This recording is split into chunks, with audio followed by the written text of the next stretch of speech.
Carlos González, en las últimas 2 semanas se ha incrementado el número de contagios por COVID-19 a nivel nacional, que alcanza una cifra de 8.000 por semana, de acuerdo con el Centro Nacional de Epidemiología, Prevención y Control de Enfermedades. ¿Qué medidas se deberían tomar desde el Ministerio de Salud y desde el Ejecutivo para poder controlar el avance de la COVID-19 en nuestro país? Lo vamos a conversar con el doctor Hernando Ceballos, exministro de Salud. Doctor Hernando Ceballos, muy buenos días, bienvenido a Ampliación de Noticias. Muy buenos días, un gusto conversar con ustedes y con la audiencia de Radio Programa del Perú. ¿Cuáles deberían ser las acciones inmediatas que tendría que implementar el Ministerio de Salud, doctor, para frenar este ascenso en el número de contagios y también en el número de muertes a causa de la COVID-19?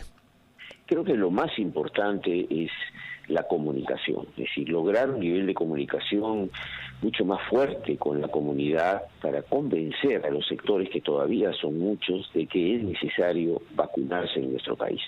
La vacuna es la primera línea de defensa que tenemos para protegernos del COVID-19 y de un conjunto de enfermedades. Así que el Ministerio debe insistir en una comunicación clara, directa, para que la gente pierda cualquier temor, supere la confusión que han generado las informaciones contradictorias de las últimas 2 o 3 semanas, y la gente convencida vaya a vacunarse, que es lo que necesitamos en primer lugar. Luego, por supuesto, tener cuidados, el uso de la mascarilla en lugares donde hay aglomeración de gente, sobre todo de las personas mayores o con algún tipo de comorbilidad que todavía pueden llegarse a complicar con esta variante del Omicron, ¿no? Ahora, doctor, el hecho que haya vacunas bivalentes con fecha de vencimiento extendida, tal vez podría generar desconfianza en la población y por eso su reticencia a vacunarse, pero ¿cómo recuperamos esa confianza de la gente? ¿Qué información necesitan conocer los ciudadanos para que acudan a vacunarse con toda confianza? Yo creo que el Ministerio debe evitar la confusión que existe en su interior y decirle claramente a la gente: las vacunas, y esto está ya certificado por distintos organismos internacionales, tienen una extensión de uso de 1 año por encima de la fecha que figura allí de vencimiento, ¿no? Estas son vacunas recientes, obviamente no tienen el tiempo suficiente como a ponerle una fecha mayor en la etiqueta, pero ya pueden vacunarse con toda tranquilidad, porque la vacuna no va a generarles ningún problema y sí va a producir una elevación del nivel de defensa frente a este virus. No hay ningún problema en este momento para que 1 año después de la fecha de vencimiento, supuestamente que aparece en la etiqueta, porque las vacunas siguen siendo efectivas, ya se ha corroborado esto en distintos lugares, sigue siendo efectiva para combatir la COVID-19, ¿no? Así que en este momento además es la vacuna que tenemos en el país,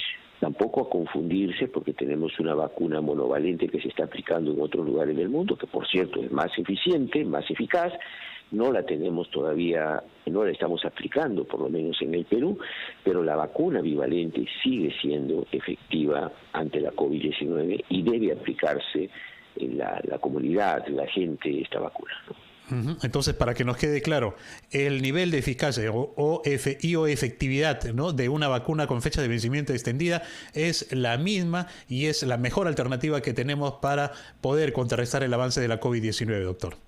Así es, no debe tener temor la población de aplicarse esta vacuna, porque sigue siendo altamente efectiva frente a la COVID-19, ¿no? Existe, repito, una vacuna, porque ya es información difundida, que se está distribuyendo y aplicando en otros países del mundo, que también es muy efectiva frente a la COVID-19, de hecho tiene algunas ventajas adicionales, pero esto no descalifica la vacuna bivalente, que debe ser aplicada en todo el país. El doctor César Munayco, doctor Ceballos, ha mencionado que los contagios se han desplazado de norte a sur del país debido a las reuniones familiares y también amicales. ¿Hemos bajado a la guardia los ciudadanos respecto al cuidado que debemos tener para evitar el contagio? Bueno, lo que pasa es que luego, usted recordará en el año 2021, cuando se logró una vacunación masiva en nuestro país y cayeron las cifras de COVID-19, posteriormente surgió una especie de exceso de confianza en la población que estaba totalmente derrotada el COVID-19, cosa que no es así, ¿no? Los mensajes del Ministerio de Salud y sobre todo el equipo operativo de miles de brigadas no siguió trabajando, algunos fueron despedidos, no siguió trabajando con la cobertura que teníamos hasta este momento, y esto lo que también ha contribuido a esta falsa sensación que tiene la sociedad, el ciudadano, que está ya todo superado, que debemos bajar la guardia, pero esto es un error. Todavía tenemos cifras que no debemos permitirla de mortalidad por el COVID-19. En este momento, según los informes oficiales, estamos en 24 personas fallecidas, y tomando en cuenta la precariedad de nuestro sistema de salud, que no tenemos un sistema de salud fortalecido, hay que cuidarse, y la prevención es lo más importante, ¿no? Así que el mensaje del Ministerio tiene que ser muy directo, muy claro. Debemos disponer brigadas en todo el país, no esperar que se incrementen los casos para correr a vacunar a ese lugar. Las brigadas tienen que ser móviles, no esperar a los pacientes solamente en un establecimiento de salud, hay que salir hacia la población para mejorar nuestros niveles de cobertura. El mensaje claro y tener las brigadas desplazadas por todo el país es lo más importante ahora para controlar esta endemia que tenemos ya en el país y que se ha incrementado en su número de casos, ¿no? Los centros hospitalarios, doctor, ¿qué tan preparados están ahora para enfrentar, ¿no?, estos nuevos casos de contagio y también de personas que están graves y que lamentablemente, usted lo ha dicho bien, hay 24 fallecidos? ¿Hemos mejorado en algo? ¿Nos ha servido de lección lo que ha ocurrido durante la pandemia de la COVID-19 para mejorar la infraestructura en los centros hospitalarios? Yo creo que definitivamente estamos muy lejos todavía de haber aprendido las lecciones de la pandemia. Somos el país con mayor cantidad de muertos por millón de habitantes en el mundo, y esto no es porque el virus fue más agresivo acá, sino por la deficiencia de nuestro sistema. Cuando empezó la pandemia teníamos algo menos de 900 camas de cuidados intensivos. La pandemia nos obligó a incrementar el número de camas UCI, pero todavía estamos con 14 camas por 100.000 habitantes, que es lo que, digamos, es de lo que dispone óptimamente los países de la OCDE, pero nosotros estamos en 6. Todavía el número de médicos, el número de personal en salud es deficiente, el equipamiento de los establecimientos está muy lejos de lo que necesitamos para tener tranquilidad. Pero, sin embargo, la cantidad de casos que se han presentado ahora sí los puede manejar el sector salud y la seguridad social. Pero tenemos que pensar que puede haber otra emergencia en algún momento y nuestros establecimientos de salud deberían estar mejor preparados. Esa es la verdad. Todavía cuando va un paciente a un establecimiento debe esperar 2, 3 meses para un turno, para una operación. Es decir, somos un país con un sistema de salud bastante deficiente y con millones de personas excluidas casi totalmente del sistema de salud. Por eso debemos cuidarnos, por eso debemos tener un sistema preventivo, y las autoridades deben hacer todo el esfuerzo por cerrar la brecha que tenemos en salud, que es bastante amplia, que excluye a muchas personas y que definitivamente necesitan una atención especial por parte de las autoridades en lo que tiene que ver con presupuesto, con modelo de gestión, con afirmar un verdadero sistema de salud. Todavía tenemos un sistema de salud segmentado, fragmentado. Una cosa es Lima, otra cosa son las regiones, pero ya no valen los lamentos, hay que tomar acciones para mejorar el sistema de salud. Ahora, doctor, el mismo ministro de Salud ha reconocido que hay escasez de pruebas COVID, ¿no? Y sobre todo en las regiones, en la región de La Libertad, por ejemplo, no tenemos pruebas COVID. ¿Por qué no se planificó, no se previó con la debida anticipación la compra de estas pruebas que son, pues, determinantes para saber si una persona está o no contagiada? ¿Qué es lo que ha sucedido? ¿Ha sido un descuido? Por favor, le voy a pedir su respuesta después de una pausa. Vamos a escuchar a nuestros anunciantes y luego luego retomamos este interesante diálogo. Pausa y volvemos. 38 minutos, seguimos en ampliación de Noticias, edición dominical. Hoy, 14 de enero, los acompaña Carlos González.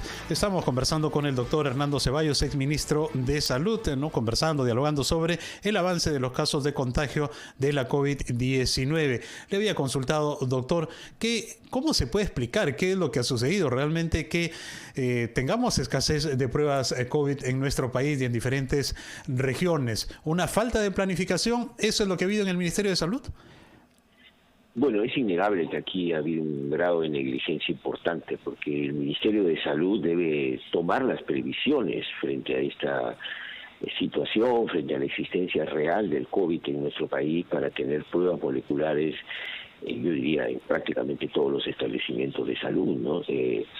Ya sabemos que el COVID sigue presente, que va a estar presente durante mucho tiempo, prácticamente es endémico, tendremos que revisar la eficacia de las vacunas todos los años porque el virus va mutando, de tal manera de cerrarle cualquier posibilidad de que se extienda y nos lastime como país, ¿no? Así que las pruebas moleculares es parte del termómetro de saber si se va incrementando o no la cantidad de casos en el país y además para que en el caso sobre todo de las personas más vulnerables poder tomar las previsiones respectivas frente al diagnóstico de un COVID-19 y evitar los contagios, etcétera, ¿no?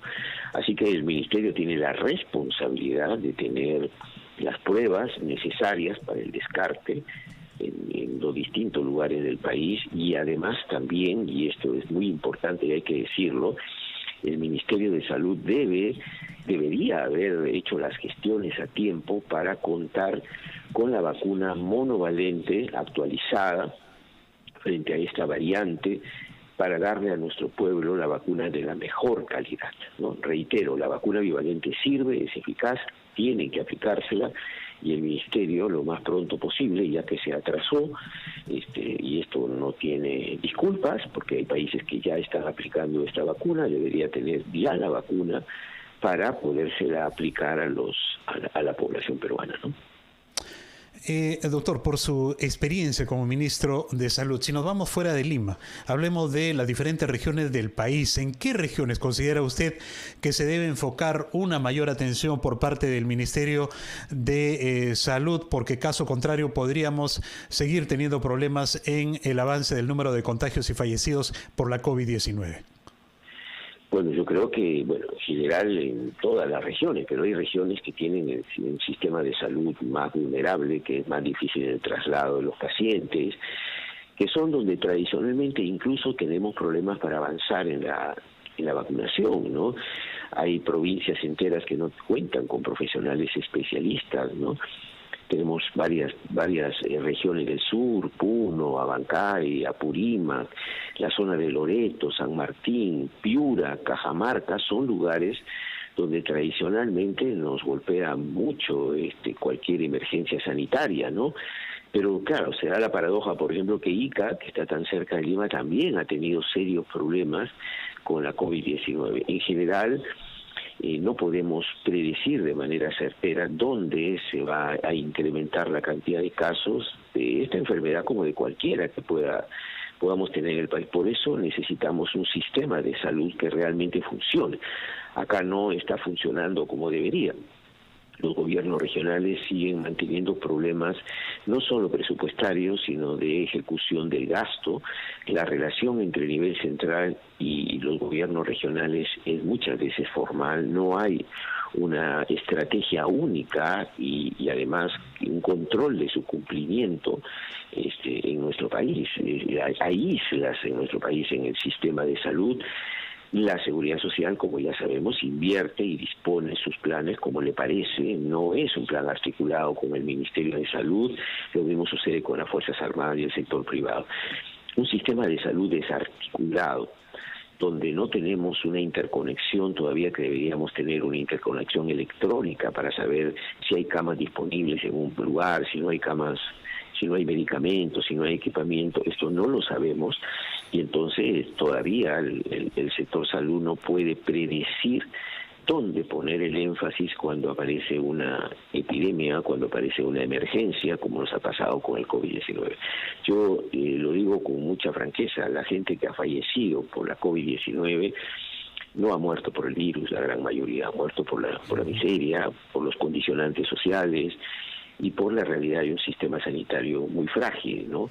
Todavía tenemos un 20% de la población que no tiene acceso a un servicio de agua potable, el 30% de la población peruana vive en hacinamiento, y bueno, en estas condiciones, y cuando vas a un establecimiento no encuentras especialistas, ni equipos, ni medicamentos, es un drama para la población. Y una cosa es Lima, te quiero decir, Lima, la gente protesta, pero irse al interior del país es un drama. Realmente en salud, la salud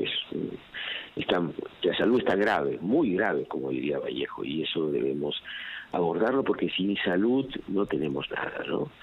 Si algo logramos con la vacunación y logramos la reactivación económica fue porque de alguna manera el personal, los trabajadores de salud, que dígase de paso luego fueron despedidos, muchos de ellos, pero ellos se compraron el pleito y a riesgo de sus vidas desarrollaron una campaña de vacunación y cuidado de los pacientes realmente que todavía no les es reconocida como merece.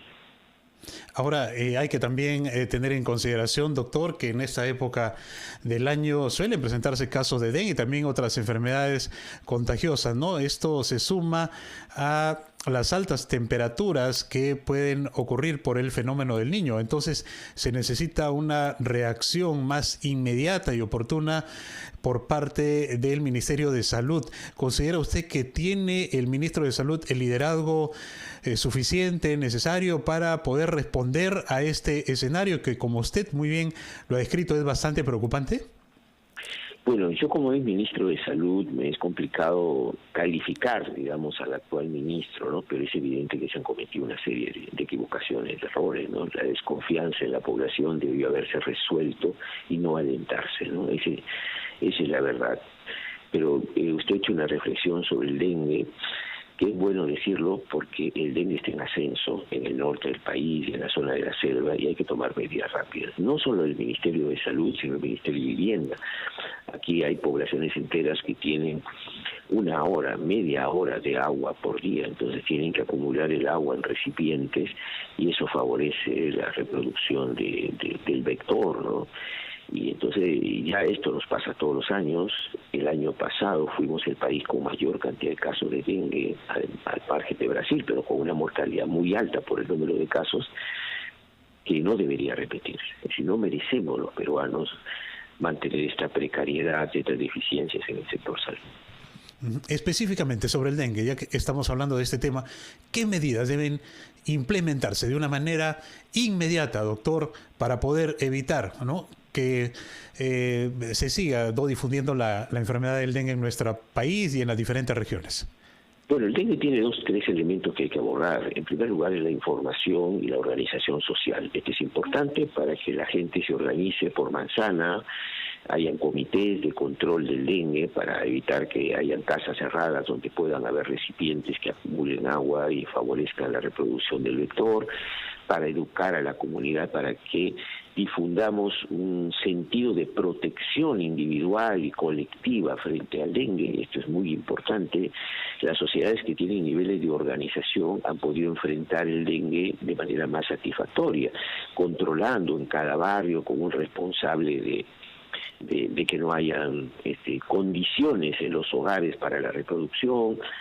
Esto tiene que ser un plan coordinado también con las entidades que prestan servicios de agua para que la gente tenga efectivamente este servicio la mayor cantidad de horas posible, sobre todo en esta época del año. Hay que fumigar también sectores donde habitualmente el vector se asienta y se reproduce. Y hay que mejorar los servicios de salud para una atención rápida. Aquí en la región de Piura la gente tenía que esperar horas para una atención, prefería regresarse a su casa porque no teníamos el personal suficiente para poder abordarlo, ¿no?, ni los especialistas para poder seguir los casos más delicados. Entonces, estos son temas que ahora, que está en alza el dengue, pero que puede subir mucho más, deberíamos ya empezar a resolver, no esperar que nos desborden los casos como pasó el año pasado y correr a montar carpas para atender en carpas a la gente en condiciones, la verdad, paupérrimas, pésimas. La gente no merece esto. En todo caso, doctor, para ir finalizando, se requiere también fortalecer los procesos de articulación entre los gobiernos regionales o las direcciones regionales en algunas regiones con el Ministerio de Salud, con las autoridades nacionales, para que pueda haber, sobre todo, una reacción oportuna, ¿no? Y evitar que más gente siga sufriendo en nuestro país. Exactamente, necesitamos una articulación, primero en los distintos espacios de gobiernos regionales, centrales, con los ministerios de salud, y además hay que revisar la relación que tenemos con la comunidad y con los trabajadores de salud, porque esos son los actores más importantes para controlar cuántas brigadas tenemos de fumigación, si tenemos los elementos, los aparatos, los elementos adecuados para poder fumigar de manera efectiva, y la relación con estos trabajadores y con el personal de salud hay que mejorarla. Muchas veces se contrata personal que fumigue un tiempo, luego se lo despide, y esto necesita un grado de experiencia también, de conocimiento para hacer una correcta fumigación, igual que con los trabajadores de salud, ¿no?